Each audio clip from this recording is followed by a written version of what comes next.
ইতিহাস যখন নিঃশ্বাস নেয়, সময় তখন থেমে দাঁড়ায়, আর সেই থমকে যাওয়া মুহূর্তের সাক্ষী হয়ে দাঁড়িয়ে আছে কায়রোর জাতীয় সভ্যতা জাদুঘর, যেখানে কাচের বাক্সে বন্দী হয়ে নিঃশব্দে ঘুমিয়ে আছেন ফেরাউন। অভিশপ্ত সেই ফেরাউনের মমি নিয়ে বিস্তারিত জানাচ্ছি আমি মোহাম্মদ নজরুল ইসলাম। এটি জাদুঘর নয়, এটি এক জীবন্ত কবরখানা, যেখানে রাজকীয় ইতিহাস নিঃশব্দে লুকিয়ে আছে। এই জাদুঘরের সবচেয়ে রহস্যময় ও জনপ্রিয় অংশ রয়্যাল মমিজ হল। সেখানে আলো আধারির ভেতর শুয়ে আছেন ২২ জন প্রাচীন রাজা ও রানী।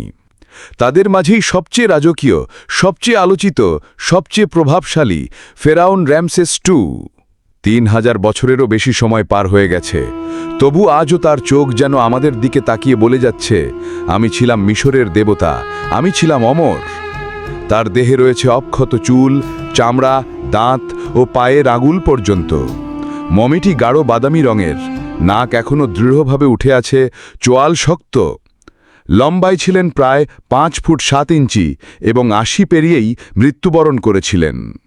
গবেষকদের মতে তার মৃত্যুর কারণ বার্ধক্য, কিন্তু তার মৃত্যুর পরে মমি সংরক্ষণের কৌশল আজও বিজ্ঞানীদের বিস্মিত করে। ইসলামী ঐতিহ্যে বহু মুসলিম গবেষক মনে করেন এই রামসেসই সেই ফেরাউন যাকে হজরত মুসা আলাইহিস সালাম আল্লাহর বার্তা দিয়েছিলেন, আর যিনি দম্ভের দর্পে ডুবে গিয়েছিলেন লোহিত সাগরের জলে।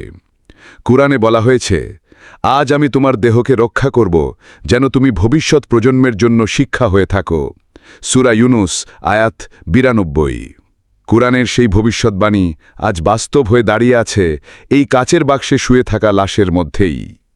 এই জাদুঘরের প্রতিটি কক্ষ যেন সময়কে ফ্রেমে বন্দি করে রেখেছে, আর র‍্যামসেসের মমি তা যেন এক জীবন্ত সতর্কবার্তা। ক্ষমতা, অহংকার, দম্ভ সবই একদিন পরিণত হয় নীরবতা আর কঙ্কালে।